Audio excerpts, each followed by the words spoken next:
Hello everyone, my name is Ondřej Bárta and I am here today to talk a bit about youth political participation in connection with the book that me and two of my friends and colleagues have written. And I will give you a short introduction into what the political participation is, what are the specificities of the youth political participation, and how to make sure that it is and stays meaningful by inspecting in detail two key components, first of which is the aims, and second of which is the democratic environments. Let's get started. Firstly, let's deal with the basics. So, what is political participation? Political participation is any activity which shapes, affects, and involves the political sphere. It has four key components. First one is the activity of the individual. So it is active endeavor, not a passive consumption. Second is that the activity is voluntary, not obligatory. The third is that the individuals act in their role as citizens and not as, for instance, policymakers. And the last key component is that the target of these activities is the politics, is the policy domain. Secondly, let's have a look at the specificities of the youth political participation. As you may know, young people are defined by their age group. However, there is no universal definition of who the young people are across different countries and across different international bodies. It is, however, safe to say that in the European context, young people are considered the people between 14 and 30 years of age. What does this mean for the political participation of young people? Well, it brings another layer of complexity, namely in the areas of access, types of political participation mechanisms, and aims of political participation. Since the aims are crucial for the meaningful political participation to occur, I will further give you a short introduction as to what aims of political participation there are. Firstly, there are right-based aims. They are called right-based because they ensure that young people have access to such mechanisms that they can actually execute their right to youth political participation. Secondly, there are empowerment aims that ensure that young people have a say in decisions taken on the world around them. In other words, that they are actually part of the decision-making processes. Thirdly, efficiency aims enable young people to create more informed policies or practices. And lastly, developmental aims enable young people to obtain such skills which are necessary for them to take part in public matters. Furthermore, it needs to be acknowledged that there are distinct environments within democracy. Firstly, it can be direct democracy. Secondly, it can be representative democracy. Number 3 would be participatory democracy. The fourth trend and environment is deliberative democracy. And the last one is counter-democracy, where all the activism and protest takes place. Why is this important for the meaningful youth political participation? Because only when we know the aims and only when we know the concrete democratic environment in which the activities take place, only then we can design and implement youth political participation mechanisms which are meaningful to the young people and meaningful to the cause that they have been designed to fulfill. Conventional political participation can be defined as politically motivated voluntary action carried out by amateurs within the sphere of political state actors. I want to talk briefly about two common forms of youth participation in the sphere of formal politics: youth councils and participatory budgets. Local youth councils are likely the most common form of conventional youth participation in Europe today. They are often procedurally close to representative democracy and share many of its central problems. Conversely, participatory budgeting is an example of participatory democracy.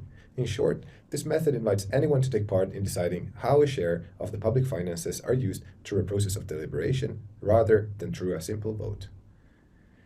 Youth councils have been criticized for targeting a select audience of active youth, reproducing social inequality, and failing to offer an adequate participatory platform for most young people. To engage all kinds of young people through avenues of participatory democracy in formal political institutions, a full repertoire of participatory forms, including those that challenge the conventions of adult political structures, must be developed and made available.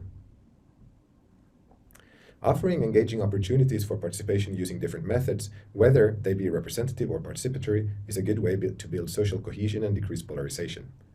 Participation strengthens trust in public authorities and brings together people who would otherwise rarely meet, exposing them to opinions and circumstances different from their own. Youth participation can be a transformative experience in terms of instilling participants with political efficacy, democratic values, and the competences and attitudes required for a life of active citizenship. However, to achieve the circumstances that are consequential for changing the bonds, habits, thinking, and plans of those participating, one must look beyond the attributes that make participatory process democratically legitimate. Instead, attention should be turned towards cultures of participation and how they affect inclusion and exclusion, whether a participant buys into versus challenges the process, and how different forms of political action appeal to different people. This section of the study attempts to improve understanding of two interrelated notions pertaining to institutional youth participation. Firstly, the normative question of what kind of participation is most meaningful. Most contemporary forms of conventional youth participation have been designed according to the logic of representative democracy and parliamentary procedure. By developing alternative approaches based on participatory democracy, youth participation policies could become more effective in reaching their objectives and, most of all, young people. Secondly, the idea that participation makes better citizens is approached by discussing how the likelihood of having a transformative experience through participation is a result of both having the relevant cultural resources available and finding a style of engagement one can relate to. Many countries are now taking measures to include citizens at all levels of decision-making. Youth participation has been a buzzword in European political institutions for more than 20 years, and much has been achieved. However, some approaches which used to represent the vanguard in terms of citizen inclusion in any age group are starting to look a little dated in comparison to deliberative forums, participatory budgets, and other democratic innovations that are being put into practice around the world. Considering this global moment of popular democracy, now would be a good time to define what the next 20 years of youth participation should look like. Young people involvement in unconventional political participation has grown steadily and visibly in recent years.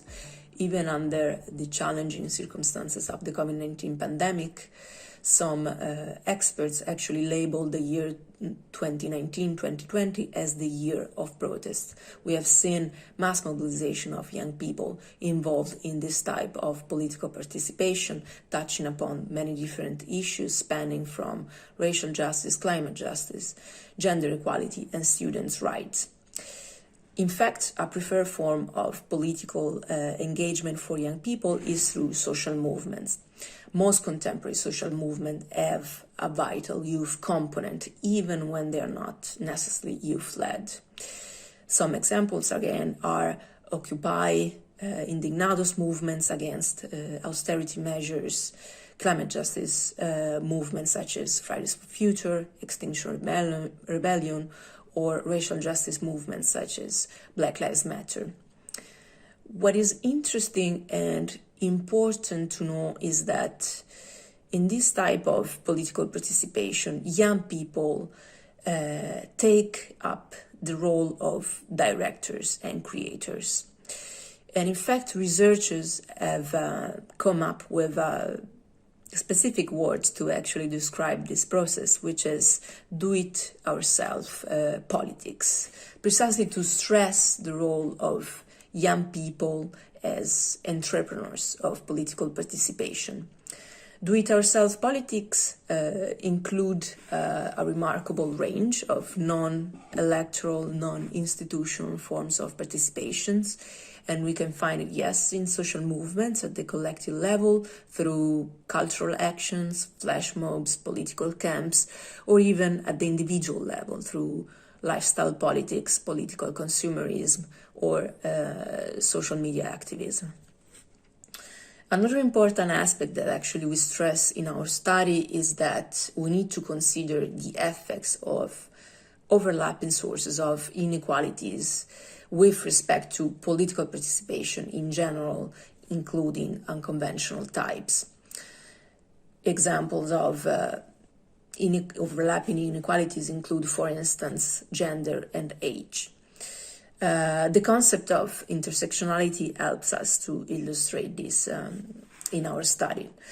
On a practical level, intersectionality here focuses on the inclusion of the different experiences of young people who are marginalized and discriminated against.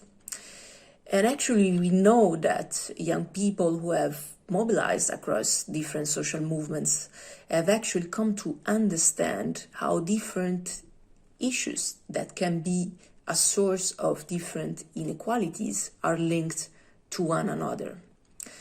Again, we find several examples of contemporary movements, climate justice movements, feminist movements, that link issues of gender inequalities to sexual orientations, migration, or ecological issues, for instance. So importantly, politically engaged young people are nowadays fully aware of the intersections between racial and social justice, climate change, and gender equality, and the need to tackle them in order to push for social change.